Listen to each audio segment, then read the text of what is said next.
오늘 저녁에 주시는 하나님의 말씀 구약성경 호세아 13장 9절에서 16절까지 교독하시겠습니다. 호세아 13장 9절. 이스라엘아, 내가 패망하였나니 이는 너를 도와주는 나를 대적함이니라. 전에 내가 이르기를 내게 왕과 지도자들을 주소서 하였느니라. 내 모든 성읍에서 너를 구원할 자 곧 내 왕이 이제 어디 있으며 내 재판장들이 어디 있느냐. 내가 분노함으로 내게 왕을 주고 진노함으로 피하였노라. 에브라임의 불의가 봉함되었고 그 죄가 저장되었나니 해산하는 여인의 어려움이 그에게 임하리라. 그는 지혜 없는 자식이로다. 해산할 때가 되어도 그가 나오지 못하느니라. 내가 그들을 수올의 권세에서 속량하며 사망에서 구속하리니 사망아, 내 재앙이 어디 있느냐. 수올아, 내 멸망이 어디 있느냐. 뉘우침이 내 눈앞에서 숨으리라. 그가 비록 형제 중에서 결실하나 동풍이 오리니 곧 광야에서 일어나는 여호와의 바람이라. 그의 근원이 마르며 그의 샘이 마르고 그 쌓아둔 바 모든 보배의 그릇이 약탈되리로다. 사마리아가 그들의 하나님을 배반하였으므로 형벌을 당하여 칼에 엎드러질 것이요 그 어린 아이는 부서뜨려지며 아이벤 여인은 배가 갈라지리라. 아멘. 따라하시겠습니다. 너를 도와주는 나를 대적함이니라. 이스라엘의 멸망의 책임은 전적으로 이스라엘 자손들에게 있습니다. 하나님은 이스라엘을 돕는 자고 그들을 인도해 주시지만은 이스라엘은 원치 아니하고 충성은 고사하고 하나님을 대적하는, 다시 말하면 은혜를 망덕했어요. 병망덕. 그래서 오늘 저녁에는 병망덕이라는 제목으로 오늘 이 본문을 상고하려고 합니다. 배은이 뭐냐? 배은이라는 것은 배반할 배자, 은혜 은자입니다. 은혜를 배반했다는 겁니다. 망덕이 뭡니까? 발할 망자, 큰 덕자. 큰 덕을 바라고 큰 덕을 입었는데 은혜를 배반해버리는, 배신해버리는 그런 일을 이스라엘 백성들이 했다는 거예요. 오늘 우리는 하나님의 은혜를 배은망덕하면 안 될 줄 믿습니다. 그래서 오늘 낮에 맥주 감사절로 하나님께 영광을 돌렸잖아요. 감사하는 사람은 병망덕 안 해요. 그래서 범사에 원망하지 말고 범사에 감사하고 범사에 하나님의 은혜를 알고 하나님께 보답할 수 있는 성도가 되라는 거예요. 부모가 자식을 길렀는데 부모의 은혜를 알면은 불효자식이 안 됩니다. 마음으로라도 효하려고 참 노력하지요. 사람들의 은혜를 입었으면 망덕하면 안 돼요. 배반하면 안 돼요. 그 마음을 알면은요, 그 사람을 해코지 아니하고 뭔가 그 사람에게 잘해 주려고 노력하게 되잖아요. 은혜를 안다는 것이 참 중요하고 은혜를 보답하려고 노력하는 것이 그게 사람인 줄 믿습니다. 병망덕하면 인간도 아니래요. 그래서 이사야 성경에 뭐라고 말씀하느냐? 소도 임자를 알고 나귀도 구유를 알건만은 내 백성은 알지 못한다. 하늘이여 들으라, 땅이여 귀를 기울이라. 여러분, 어떻게 하늘이 듣고 땅이 듣겠어요? 인간들이 하나님의 은혜를 저버리고 병망덕할 때에 하늘이여 들으라, 땅이여 귀를 기울이라. 소도 인자를 알고 나귀도 구유를 알건만은 내 백성은 알지 못하는도다. 정말 우리는 은혜를 알고 은혜를 보답하며 살아가는 세뇌 모든 성도 되시기를 주님의 이름으로 축원합니다. 1911년도 월남 이상재 선생이 일본 YWCA 초청으로 일본을 가게 됩니다. 여러분, 월남 이상재 선생 동상을 한번 보세요. 이분은 훌륭한 정치가입니다. 훌륭한 믿음의 사람입니다. 한국을 위해서 크게 일한 분이 이 이상재 선생인데, 일본 총리 대신이 주최하는 만찬에 참석을 하게 됩니다. 세상을 끝나자 총리 대신이 이상재 선생의 고견을 듣고 싶다고 얘기를 청하니까 이상재 선생은 총리와 대신들 앞에서 입을 열어서 다음과 같은 연설을 합니다. 여러분, 일본 사람들은 일본이 세계에서 가장 강한 국가인 줄 알고 그렇게 생각합니다. 그러나 보다 더 강한 국가가 존재한다는 사실을 명심을 해야 합니다.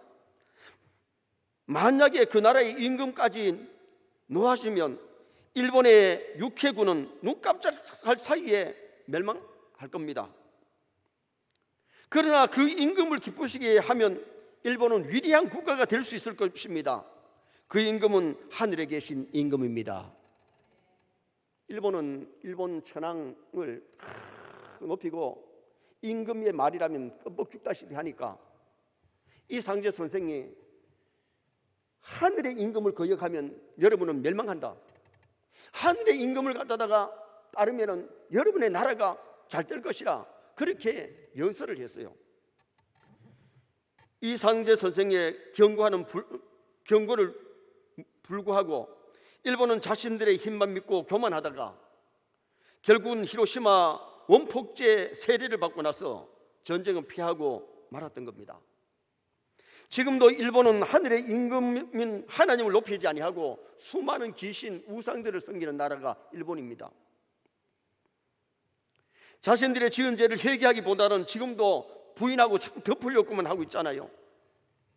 뿐만 아니라 2차 대전의 교훈을 망각하고 자신의 경제력을 믿고 교만하게 빠져가지고 군국주의를 부활시키기 위해서 군사 대국으로 가려는 망동을 하고 있는 겁니다. 하늘의 임금인 하나님을 부인하면 교만하면 어느 나라든 결국은 멸망합니다. 여러분, 하나님 앞에 교만하지 마시기 바랍니다. 하나님의 은혜를 병망덕하지 말아야 됩니다. 하나님의 은혜에 감사하면서 그분의 말씀대로 살면 정말 승리자의 인생을 살아가는 성도가 될 수 있어요. 오늘 본문은 이스라엘도 마찬가지입니다. 하나님의 사랑을 받으면서도 은혜를 병망덕하다가 북쪽 이스라엘은 아수리에 망하고 남쪽 유다는 바벨론의 멸망을 가져와요. 그러면 이스라엘이 파멸이 이르게 된 병망덕한 일이 뭐였느냐? 첫째는 하나님을 대적하는 자가 되었다. 자, 9절 말씀을 다시 읽겠습니다. 이스라엘아, 내가 패망하였나니 이는 너를 도와주는 나를 대적함이니라. 여기 이스라엘아, 내가 패망하였나니, 나는 이 말씀은 문자적으로 직역하면 그가 너를 패망케 하였다, 그런 뜻입니다. 그가 누구예요? 하나님께서 너희들을 패망하게 했다. 이것은 이스라엘의 죄가 이스라엘 멸망케 하였다는 뜻인데, 아직 멸망하지 않았음에도 불구하고 이미 멸망한 것처럼 완로형을 썼어요. 이 완로형으로 표현한 것은 이스라엘 멸망이 기정된 사실이기 때문에, 반드시 곧 이루어지기 때문에 제약이 간영한 곳에는 반드시 하나님의 심판이 있습니다. 지약이 쌓이고 쌓이면, 간영하면 하나님의 심판이 임해요. 노아 시대에 지약이 간영하니까 하나님이 물로 심판해버렸어요. 청소해버렸어요. 소돔 고모라 성에 지약이 간영하니까 유황불로 완전히 태워버리고 말았어요. 오늘날 또 지약이 간영한 곳에는 하나님의 심판이 임합니다. 선의 모든 성도가 어디서 뭘 하든지 하나님의 말씀대로 살고 선하게 살고 믿음으로 살아서 주시는 복을 누리시기를 축원합니다. 이스라엘의 멸망의 원인이 지약에 깊이 빠져 있는데, 이는 너를 도와주는 나를 대적함이라. 하나님이 이스라엘을 도와주는데 이스라엘은 하나님을 대적했다. 대적이 뭐예요? 자꾸 죄를 짓는 것은 하나님을 대적하는 거예요. 하나님께서 이스라엘 백성을 얼마나 사랑하셨는지 종살이하는 애굽에서 10가지 재앙을 쏟아가지고 출애굽하게 만들었어요. 광야에서 구름 기둥, 불 기둥으로 인도해 주는데 낮에는 너무 더우니까 구름 기둥으로, 밤에는 춥고 어두우니까 불 기둥으로 그를 따뜻하게 하고 밝게 해주면서 인도하셨잖아요. 오늘 낮에도 말씀드렸습니다만 먹을 것이 없으니까 하늘 만나를 내려서 40년 동안 먹여주셨고, 광야에는 불뱀이 많습니다. 독사가 많습니다.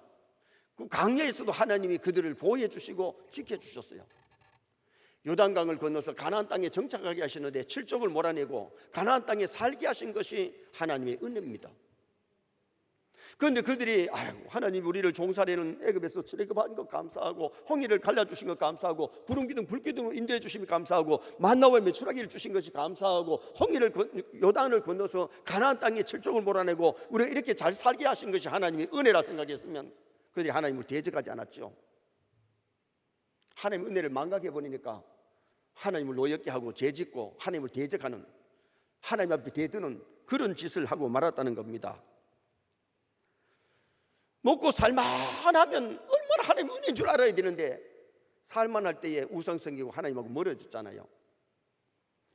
자, 여호수아 24장 17절 18절 한번 읽으시겠습니다. 이는 우리 하나님 여호와께서 친히 우리와 우리 조상들을 인도하여 애굽 땅 종되었던 집에서 올라오게 하시고 우리 목전에서 그 큰 이적들을 행하시고 우리가 행한 모든 것과 우리가 지은 모든 백성들 중에서 우리를 보호하셨음이며 여호와께서 또 모든 백성들과 이 땅에 거주하던 아모리 족속을 우리 앞에서 쫓아내셨습니다. 그러므로 우리도 여호와를 섬기리니 그는 우리 하나님이심이니이다 하니라. 아멘. 이스라엘 백성들이 가나안 땅에 처음에 들어가서는 여호수아의 명령대로 하나님 잘 섬기려고 참 노력했어요. 그러니까 하나님께서 그 나라를 부강하게 하시고 이스라엘 백성들이 가나안 땅에서 안정된 삶을 살도록 하나님이 해주신 것 아니겠어요? 그런데 문제가 뭐냐? 여호수아가 죽은 다음에 그 다음 세대는 여호와를 알지 아니하더라. 하나님을 알지 못하니 문제 아니겠어요? 지식적으로는 어느 정도 하나님을 알지만은 영적으로 하나님을 만나지 못하기 때문에 자식들에게 믿음이 없었다는 겁니다. 이게 문제입니다. 선의 성도님들이 이 시대 믿음 잘 지키시기 바랍니다. 코로나 시대에 집에서 편한 예수 믿으려고 교회에 나오는 것이 그거를 꺼려해가지고 집에서 지금 현재 영상으로 들지 말고 나올 수도 있는 사람들이 그렇게 들이다 편한 예수 믿다가 나중에 하나님 앞에 서면 칭찬받을 수 있겠어요? 우리가 교회 와서 예배를 드리면서 은혜 받고 정말 하나님을 만나야 될 줄 믿습니다. 체험해야 됩니다. 은혜를 진짜 받아야 영이 살지, 은혜 안 받으면 영이 죽을 수밖에 없는 거예요. 남이 아는 이스라엘 백성들 하나님이 그렇게도 사랑하고 기적을 체험하게 만들고 이적을 주셨지만은 그들이 하나님을 배반하고 하나님을 거역하고 하나님을 대적하는 일을 하고 말았던 겁니다. 이스라엘의 하나님은 이스라엘의 보호자요, 인도자요, 구원자요, 그런 하나님을 대적하니 그들이 잘 될 리가 없잖아요. 하나님을 가까이 함이 복입니다. 하나님을 멀리함이 불행입니다. 10절 말씀을 다 같이 한번 읽으시겠습니다. 전에 내가 이르기를 내게 왕과 지도자를 주소서 하였느니라. 내 모든 성읍에서 너를 구원할 자 곧 내 왕이 이제 어디 있으며 내 재판장들이 어디 있느냐. 이스라엘 백성들이 가나안 땅에 가서 사사들을, 하나님이 세우신 사사들을 통해서 말씀을 배우고 지도를 받았는데 이방 나라는 사사가 아니고 왕들이 나라를 다스리니까 어느 날 이스라엘의 장로들이 사무엘 선지자를 찾아와서 우리에게도 우리를 다스릴 수 있는 왕을 세워주고 지도자들을 세워달라. 다시 말하면 하나님의 통치가 마음에 안 든다는 겁니다. 보이는 사람을 통해서 다스림을 받고 싶다는 겁니다. 그것이 사무엘상 8장에 나오고 있는데 그때 하나님이 하도 이스라엘 백성들이 왕을 구하니까 사무엘 선지자를 통해서 사울에게 기름 부어서 왕을 삼아주는데, 자, 사울의 블로그 한번 보시겠습니다. 백성들이 왕을 세워달라고, 사람의 지도자를 세워달라고 소리를 지르니 사무엘을 통해 가지고 사울을 세운 것 아닙니까? 사울도 처음에는 참 잘했습니다. 그러나 나중에 가니까 교만해서 하나님을 거역하고 불순종하다가 길보아 전쟁터에서 쓰러지고, 그 다음에 다윗이 세워져 가지고 다윗은 나라를 참 70세 세상 떠는 날까지 나라를 잘 다스렸습니다. 그 다음에 솔로몬이 세워지고 르호보암이 세워지고 그 다음에 왕들이 세우는데, 남쪽 유다 왕들 중에도 악한 임금이 얼마나 많았고 북쪽 이스라엘 왕들 중에는 예후 한 사람 외에는 다 악한 임금이었습니다. 악한 임금이 나라를 다스리니까 나라가 제대로 되겠어요? 백성들은 백성들대로 고생하고 이스라엘 백성들은 죄를 짓고. 여러분, 우리가 중요한 것은 지금도 우리가 신앙생활하면서 하나님의 통치를 받으시기 바랍니다. 하나님의 통치를 받는 그 사람이 하나님의 백성이고 하나님의 말씀대로 사는 사람이 하나님의 백성이지, 사람의 소리만 듣고 사람의 다스림만 받고 산다면 어떻게 우리가 하나님을 기쁘시게 할 수 있어요? 나라의 지도자도 믿음 좋은 분들이 세워지고 공무원들이 그렇게 되면 얼마나 좋겠어요. 그러나 하나님을 알지 못하는 사람들이 나라를 다스리고 공무원이 됐을 때는 어떻게 보면 교회를 대적하는 일들을 하지 하나님 기뻐하는 일을 할 수가 없는 거예요. 하나님을 대적하는 일을 하고 교회 대적하는 일을 하는데 만약에 공무원의 말을 듣고 세상 지도자 말을 듣고 따라가다 보면 교회는 세속화 될 수 있고 교회는 무너질 수 있습니다. 우리는 언제 어디서 무엇을 하든지 내 가정생활, 내 교회생활, 내 직장생활, 사회생활이 말씀 위에 먼저 설 수 있기를 주님의 이름으로 축원합니다. 하나님의 통치, 하나님의 다스림을 받으면서 제가 아닌 이상에는 나라의 지도자도 하나님이 세웠기 때문에 따라주고 협력해야 되죠. 그러나 만약에 교회를 대적하고 하나님을 대적하는 일을 하면 거기 따라가면 그거는 죄를 짓는 겁니다.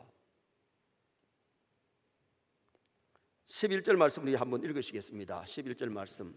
내가 분노함으로 내게 왕을 주고 진노함으로 피하였노라. 이스라엘 백성들이 왕을 구할 때 하나님이 마음에 들어가지고 오케이 한 것이 아니에요.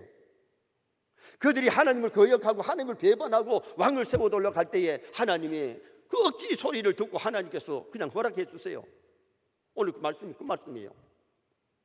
그때 하나님이 뭐라고 얘기하시는지 아세요? 사무엘을 보고 백성들이 너를 버린 것이 아니고 나를 버렸다. 이 백성이 너를 버리는 것이 아니고 나를 버렸다.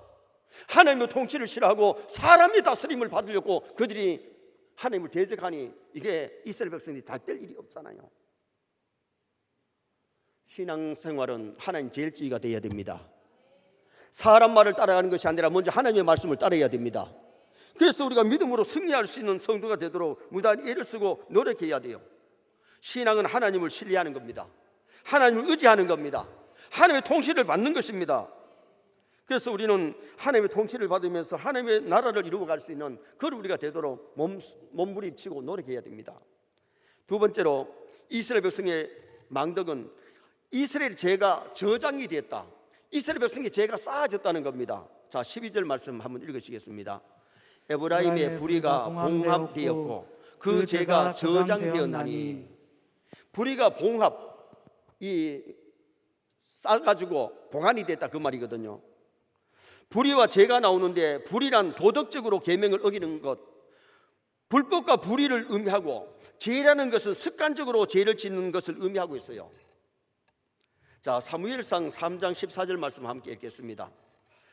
그러므로 내가 엘리의 집에 대하여 명세하기를 엘리의 집의 제약은 제물로나 예물로나 영원히 속죄함을 받지 못하리라 하였노라 하셨더라. 아멘. 하나님께서 엘리 가정의 제약을 하나님께서 용서 안 하시겠다는 겁니다. 엘리는 그래도 제사장 역할을 했어요. 자녀의 교육은 실패했지만은 사무엘 교육 잘 시켰기 때문에 사무엘이 이스라엘 사사요 선자요 제사장이 되어서 나라를 잘 이끌어 나가는 인물이 됐잖아요. 그런데 홈리 비나스는 아버지를 이어가지고 제사장이 됐지만은 성경은 뭐라고 말씀하느냐? 여호와를 알지 아니하더라. 알지 아니하더라. 제사장 아들이, 제사장이 하나님을 알지 못하는 날이 뭐예요? 지식적으로는 배워가지고 어느 정도 알아요. 그러나 가슴에 하나님이 없어요. 하나님이 살아계심이 믿어지지 않기 때문에 하나님을 두려워하는 것이 없고 하나님을 사랑함이 없고 하나님을 높이는 것이 없었어요. 그래서 하나님께서 뭐라고 말씀하시느냐? 나를 존중히 여기는 자를 내가 존중히 여기고 나를 경멸히 여기는 자를 내가 경멸하리라. 홈리 비나스는 하나님을 업신여기고 제사를 멸시하고 하나님을 멸시하니까 벗기를 메고 전쟁터에 나가서 벗개 빼앗기고 피를 토하면서 전쟁터에서 쓰러집니다. 엘리는 의자에 앉았다가 비보를 듣고 벗개 빼앗겼다는 소리 듣고 아들 2명 죽었다는 소리 듣고 넘어져가 목이 부러져서 세상을 떠납니다. 비누하스 안에는 만삭이 돼가지고 아기를 낳으면서 세상을 떠나는데 이가봇 하나님의 영광이 이스라엘에서 떠났다. 이스라엘이 살 수 있고 그 가문이 살 수 있는 것은 하나님의 영광 회복해야 살 줄 믿습니다. 하나님의 영광 떠나면 이가봇 되는 겁니다. 오늘 우리가 신앙생활 하면서 얼마나 하나님을 바로 아느냐, 얼마나 하나님을 두려워하고 하나님을 높이고 하나님을 존중히 여기고 하나님의 말씀에 순종하려고 노력하는가.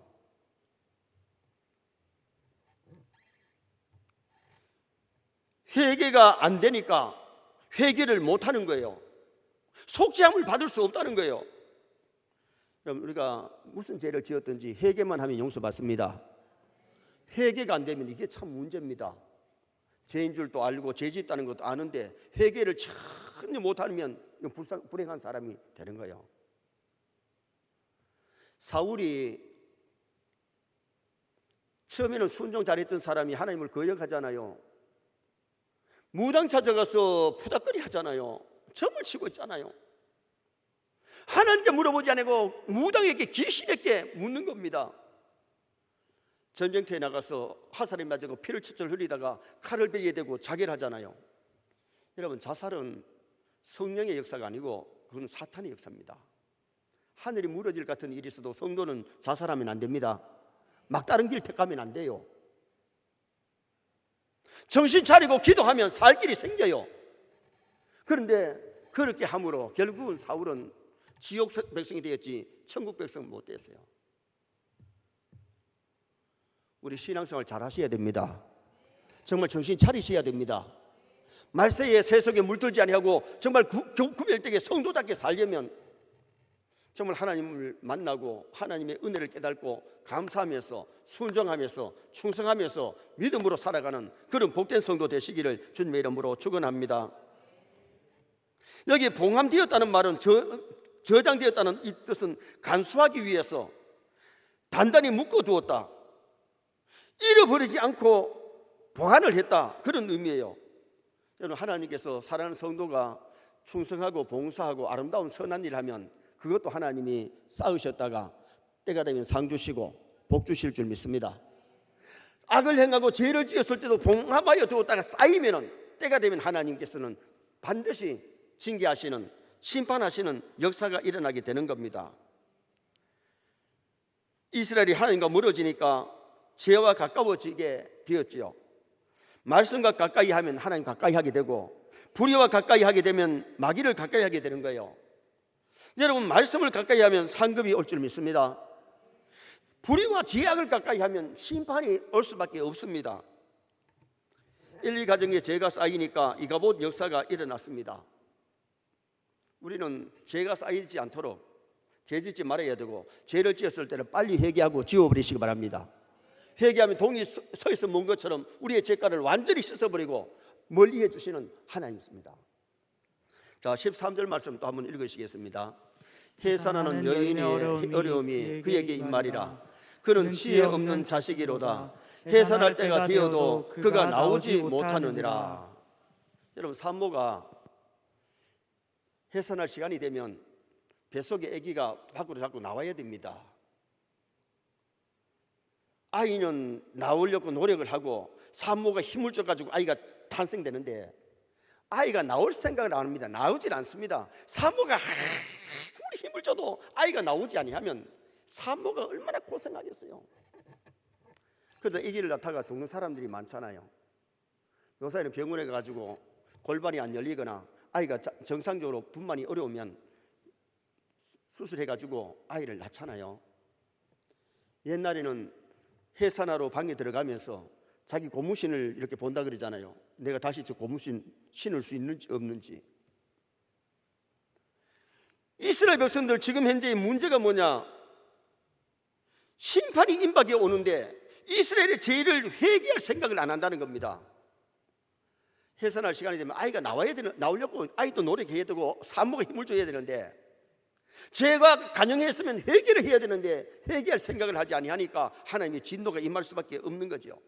자, 14절 말씀 또 한번 보시겠습니다. 내가 그들을 수월의 건세에서 속량하며 사망에서 구속하리니 사망아 내 재앙이 어디 있느냐? 스올아 내 멸망이 어디 있느냐? 뉘우침이 내 눈앞에서 숨으리라.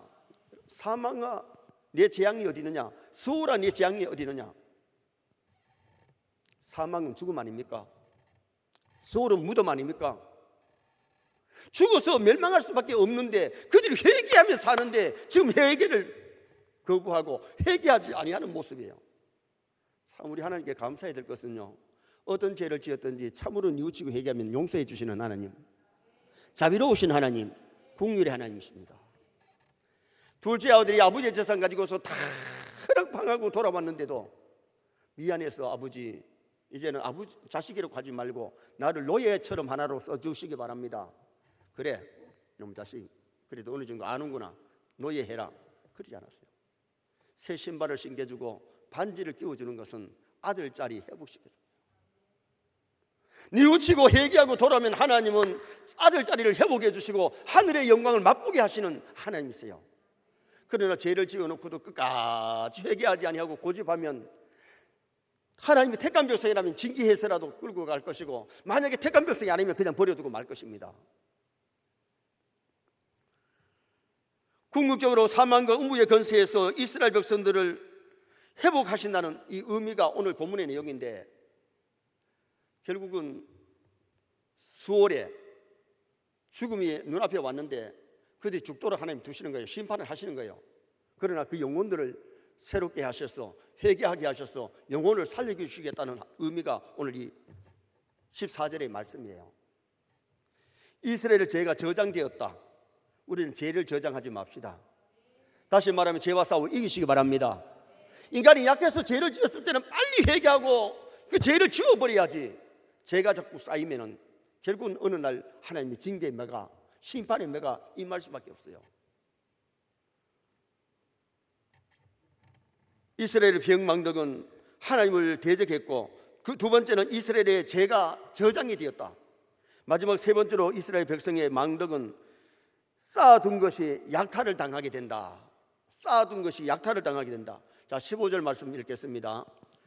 그가 비록 형제 중에서 결실하나 동풍이 오리니 곧 광야에서 일어나는 여호와의 바람이라. 그의 근원이 마르며 그의 샘이 마르고 그가 쌓아둔 바 모든 보배의 그릇이 약탈되리로다. 아멘. 여기 동풍이란 말은 사막에서 뜨거운 열기와 함께 불어오는 바람인데 아수르의 공격을 의미하고 있습니다. 그리고 여호와의 바람은 아수르의 침략은 하나님께서 이스라엘을 징계하시는 것으로 보냈기 때문에 해초리입니다. 지금 이스라엘 백성이 번영을 누리고 있지만은 멀지 않은 아수르의 침략을 받아서 철저히 약탈을 당한다는 겁니다. 고생해서 저장해 놨는데 곡식도 빼앗기고 돈도 빼앗기고 그러면 헛고생한 것 아니겠어요?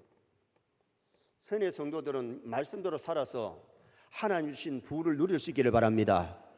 고생해가지고 돈을 벌었는데 어느 날 그것이 다 빼앗기고 없어지는, 그렇게 되면 그게 불행이잖아요. 12장 8절 말씀 한번 읽어보시겠습니다. 12장 8절 말씀. 에브라임이 말하기를 나는 실로 부자라. 내가 재물을 얻었는데 내가 수고한 모든 것 중에서 죄라 할 만한 불의를 내게서 찾아낼 자가 없으리라 하거니와. 봐요, 지금 이제 에브라임은 이스라엘을 지칭하는 말입니다. 부자라, 부자가 됐습니다. 그런데 뭐라고 말하는 거 아니? 죄라 할 만한 불의를 발견할 자가 없으리라. 그들에게 불의가 없었다는 말입니까? 불의가 있으면서 불의를 행하면서 물질을 모았는데 불의를 발견할 자가 없으리라. 사람은 발견 못해도 하나님 발견합니다. 선을 행하는 것도 하나님이 보고 계시고 불의를 행하는 것도 하나님이 보고 계시기 때문에 불의가 쌓였을 때에 하나님은 그들을 갖다가 쌓아놓은 것이 아수르에게 다 약탈당해서 뺏겨버리는 그것을 여기서 말씀하고 있는 거죠. 하나님의 심판의 바람이 불면 심판받지 않을 자가 누가 있겠어요? 하나님이 주신 부를 죄짓는 일에 쓰고 잘못 쓸 때에 하나님께서 날라버리니까, 환란의 바람이 불어오니까 다 약탈당하고 빼앗기더라. 자, 16절 말씀 또 한번 보시겠습니다. 사마리아가 그들의 하나님을 배반하였으므로 형벌을 당하여 칼에 엎드려질 것이요 그 어린 아이는 부서뜨려지며 아이 뵌 여인은 배가 갈라지리라. 아멘. 하나님을 배반하였으므로 형벌을 당하는데 칼에 멸망을 당합니다. 이건 뭡니까? 당시에 칼은 전쟁입니다. 전쟁이 일어나서 아수르가 쳐들어와 가지고 사람들을 갖다가 목도 베고 찌르기도 하고, 애이게 된 여자들의 배를 가른다는 말은 그냥 칼로 그리니까 배가 갈라져 가지고 아주 비참하게 심판받는 모습을 말하고 있는 거예요. 여러분, 전쟁을 원하는 사람이 어디 있겠어요? 불의가 쌓이면은 전쟁이 일어날 수도 있는 것이고, 사고를 당할 수도 있는 거고, 질병을 당할 수도 있는 겁니다. 지금 북한에서 핵이 얼마나 준비가 많이 됐고, 세계 핵이 얼마나 준비가 많이 됐습니까? 어느 날 지구촌에 핵무기가 터지는 날, 지구는 완전히 불덩어리가 될 겁니다. 그 핵무기가 터지면 지하에 있는 불이 터져서 완전히 이 지구가 불에 타서 녹아지고 없어지고 새하늘 새 땅이 내려오게 될 것입니다. 북한에서도 원자탄을 자꾸 만들고 있는데, 핵을 만들고 있는데, 그것 어느 날인가는 쓰여진다고 봐야 됩니다. 지구의 종말은 다가오고, 성경은 분명히 말씀합니다. 지구가 완전히 타서 불이 없어지고 새하늘 새 땅이 내려오는 그날이 옵니다. 그러나 우리는 두려워하지 마시기 바랍니다. 하나님이 우리를 위해서 예비한 새하늘 새 땅이 있습니다. 새 예루살렘이 있습니다. 그리고 믿음으로 사는 사람이 참 행복한 것은 뭐냐? 죄 안 짓고 말씀대로 사는 것이 평안이고 복이고요, 실수했을 때 그 죄를 빨리 회개하고 버리기 때문에 죄 때문에 고민하지 않고 사는 것이 이게 복입니다. 서인의 성도들은 어린아이가 되면요, 신앙의 어린아이는 똥 싸고 오줌 싸고 죄를 많이 지고 넘어지고 자빠지지만 성장하면 그렇게 쉽게 넘어지지 않습니다. 쉽게 옷에 똥 오줌 안 쌉니다. 화장실에 가서 쌉니다. 다시 말하면 구별을 띠게 성도답게 사는 겁니다. 그래서 우리가 정말 은혜 받아서 우리의 믿음이 성장해야 돼요. 성화가 돼야 돼요. 예수님을 많이 닮아야 돼요. 그래서 죄는 멀리하고 말씀을 가까이 하고 하나님을 가까이 하고, 그리고 믿음으로 살아가는 그런 아름다운 성도의 삶을 살아가게 되는 거죠. 북이스라엘이 수도가 사마리아인데, 사마리아가 하나님을 배반함으로 아수르가 침공해서 무지하게 학살하다 보니까 칼로 사람을 막 치고 애기의 여자들이 배를 갈라버리는 그런 일들이 일어났거든요. 성경은 죄의 삭은 사망이라 그럽니다. 칼에 엎드려진 것은 전쟁을 통해서 엎드려지고 많은 사람들이 불행을 당하게 되는 모습을 말씀했는데, 사람들이 고생하면 버은 거 써보도 못하고 약탈당하는 것이 이게 얼마나 억울하겠어요. 고생하면서 저축해가지고 쌓아놓았던 것이 하루아침에 다 빼앗기고, 고생해서 농사를 지어가지고 쌓아놨는데 그것이 다 약탈당했을 때에 그 심령은 정말 찢어질 것 같이 아플 겁니다. 오늘 우리가 믿음으로 살면요, 하나님께서 필요한 것을 채워주시고 누리게 하실 줄 믿습니다. 그래서 우리 세뇌 성도가 정말 말세에 믿음으로 살고 말씀대로 살고 하나님 기쁘게 해드리고, 그래서 우리가 노력한 것을 하나님께서 더 채워주실 뿐만 아니라 그것을 누리면서 살다가 저 하늘나라 갈 수 있는 성도가 되어야 돼요. 헛고생하지 맙시다. 죄를 지으면 헛고생합니다. 어느 날 다 빼앗길 날이 옵니다. 그러나 믿음으로 산 사람은 하나님 주신 것을 누리면서 살다가, 다윗이 말씀대로 사니까 73장에 떠나는 날까지 임금자리 지키다가 하나님께 갔어요. 요셉이가 믿음으로 말씀대로 살았더니 30세에 국무총리 돼가지고 110세 장장 80년 국무총리 한 사람 요셉밖에 없습니다. 부를 누리면서 살다가 천국 간 사람이 요셉입니다. 다니엘이 바벨론에 포로되어 갔더니 말씀대로 살아가지고, 물론 역경은 있었습니다. 사자굴에 던져지는 역경들이 있었지만은 그는 임금에게 존경받고 백성들에게 존경받으면서 일하다가 간 사람이 다니엘입니다. 성경의 믿음으로 말씀대로 산 사람은 환난은 있었지만 다 하나님께서 그를 높이 세워서 세상 사람들에게도 인정받고 존경받는 사람으로 쓰셨던 것을, 그게 성경에서 볼 수 있고 성경 역사입니다. 죄를 짓는 것은 하나님의 심판이 임했고 재앙이 임하고 전쟁이 임하고 칼과 창으로 말미암아 수많은 사람이 쓰러지고 약탈당하는 그런 사건이 성경의 역사입니다. 그래서 우리 세뇌 모든 성도가 이 말세에 하나님의 은혜를 병망덕하지 말고, 사람의 은혜도 병망덕하지 말고 은혜를 알고 살아야 되겠는데, 하나님을 대적했다고 이스라엘 백성들, 우리는 하나님을 대적하지 말고 하나님을 영원롭게 하십시다. 이스라엘 죄가 저장되는데 오늘 우리 세뇌 모두는 선행이 저장되는 성도가 되어야 됩니다. 쌓아둔 것이 약탈을 당했는데 하나님 주시는 은총을 우리는 누리다가 하나님께 갈 수 있는 나와 여러분들 다 되시기를 주님의 이름으로 축원합니다.